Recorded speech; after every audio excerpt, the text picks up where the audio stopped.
everybody. Welcome back to Breakfast with Bob from Clash Daytona. My name is Bob Babbitt. We're brought to you by the NASCAR Foundation, Daytona International Speedway, USA Triathlon, Aquasphere, and Varlo. Our next guest, coming off a best-ever 13th place in Kona, Haley Chura joins us. How you doing, Haley? I'm great. Thank you. I know. It sounds probably so silly to be so excited about 13th place, but I'm like, it was an incredible day for me. That field is unbelievable. That field is unbelievable. It was. It was a good year this year. Did you surprise yourself? Yeah, I think I did. I mean, it's been a wild couple of years, and it had been 5 years since I'd been in Kona.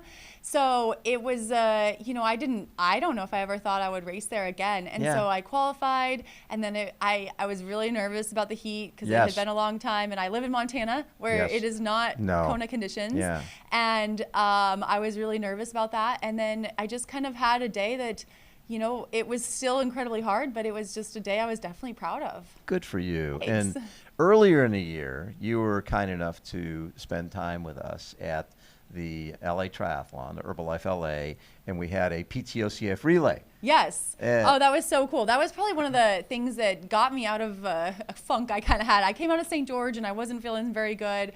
And then Holly Lawrence couldn't race. Right. And so I took her spot because I was in LA, and I was it was one of those things where the bike is not usually my strong suit. And so I was like, oh gosh, I can't let this team down, especially because Holly Lettenberger, I think she led out of the water. She led the swim. Yes. And so I was like, yeah. I had the ride of my life, Bob. Like, I haven't ridden that well, like, ever, I don't think. I was riding so hard. And it's also very interesting because I was like, Lionel passed me, but then it was like Sam Long and Daniel Backegard were taking a little while, but it's very weird to be like caring where Sam Long is in a race because normally I don't. Sam Long and I don't race very often.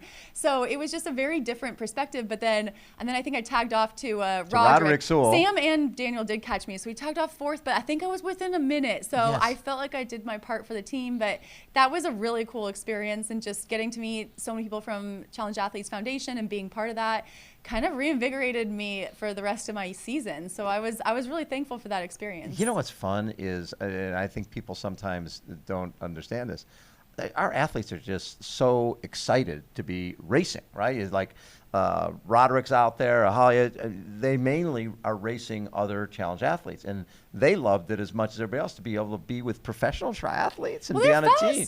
I mean, they have medals, Paralympic medals. And I mean, that was the other thing. I think when you're on a team like that, where you see your teammates giving their all you got to do is I have to give my all too. Exactly. There's no complaining about past races or I'm tired or anything like that. It was like, Ahalia got me a lead, I better not screw this up. And so that was a cool experience. And then you become friends, and I think Roderick is now in Antarctica. And so I'm like, wow, okay, now I just follow them as I'm a fan, and I'm just like, wow, living vicariously through their adventures. So cool. What I loved about that when they were doing the TV coverage, which I thought was exceptional, is you see Ahalia, and she's with Chris Hammer, who's missing a hand, and she's leading the swim.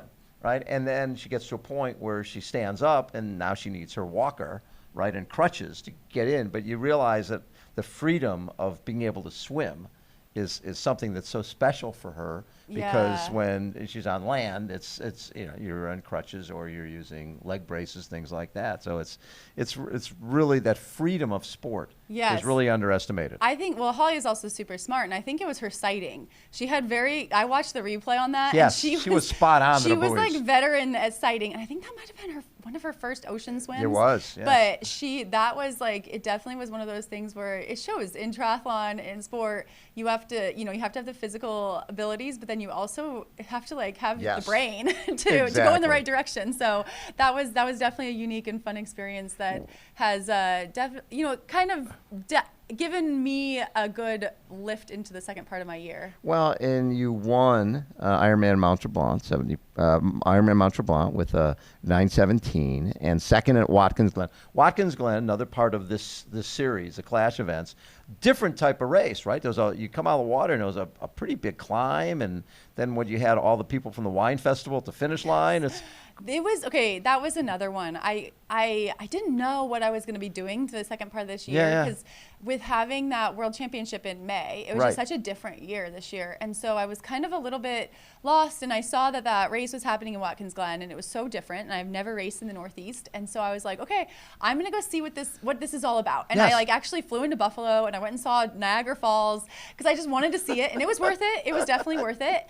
And then drove over to Watkins Glen, and it was, again, another one that was so different, so unique, so much fun. And it just showed me that even having been a pro for nearly a decade, it was like there's still new experiences to have in this sport. And yeah, we swam in Lake Geneva, which was like gorgeous. I think it was actually pretty choppy and non-wetsuit, which was nice.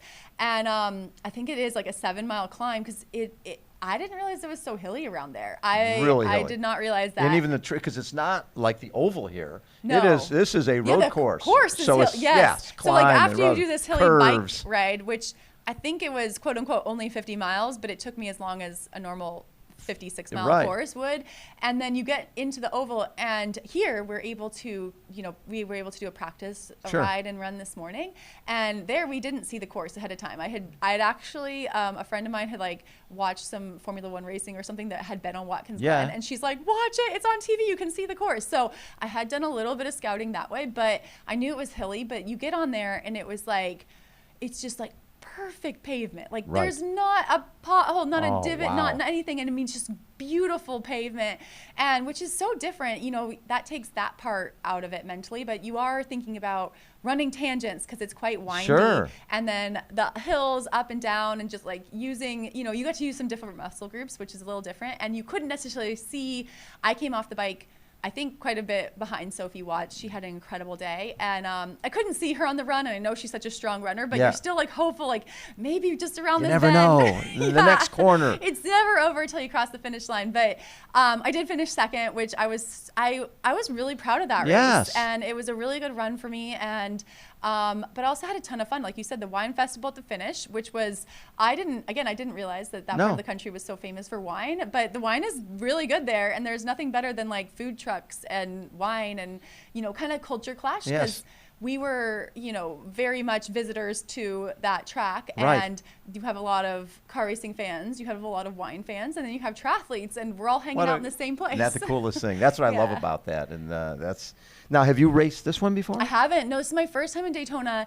And I was, doing an interview before, but last December I was flying when I was sitting next to my mom, and she noticed that the person in front of us was watching triathlon on their screen, because we're like creeping, watching, but she's like, that's a triathlon. So we like changed the channel of what we had on, and it was the race in Daytona. And so it was a replay of it. So I knew what happened, but I was just enthralled by like watching how well the broadcast was put together, the highlight reel. It just looked like such a cool race. And again, I had watched it in live time and everything, and I had watched it the year before, and always thought like maybe, but I kind of thought it would be really logistically hard to get here. But then I started looking into it, and I was like, oh, the airport's like next to the track, and the track is like next to like 7 hotels, and there's like you can do this. Actually, it's pretty logistically easy race. Really easy, yes. One transition area, everything right there. Yeah, I had so much FOMO on the plane that now this year I'm here instead of on an airplane. That is very fun. Yeah, the races here and the race in Miami are really cool, really fun. Yeah. So what are you looking at for next year? I don't know. I mean, I guess there's the big announcement happening. I think it's happening today. Are we allowed to talk about that? In terms of Ironman. Yes. Now, it's interesting because I haven't heard a final announcement, but the rumor, the release didn't come out from Ironman, but a release that came out yesterday saying that the Ironman would be moving, where it'd be in Nice for the women, men in Nice this year in 2023, and then the women would be in Kona for 2023. And then it would rotate in 2024. Now, that hasn't been finalized. I called Ironman and they don't give you. You're not in the room making the decision. I wish. No. So, but usually Kevin McKinnon, who put that out, is very solid. So they're probably going to, like you said, there's an announcement today. It'll be interesting for you. You'll be going to Kona, hopefully. Yeah, I mean, I think I love unique races. So the idea of I loved it being 2 days this year. Yes. And that was really cool. So if that can't happen, I think having an all women's day sounds kind of cool and exciting and fun. I also, I loved I mean, I don't know. I don't know about Miami. Miami scares me a little with the heat, but you know, we'll see how this one goes, and just also if I can get some heat management. But my race in Kona did tell me that I can manage the heat, you know, even though coming out of a Montana winter doing Clash Miami.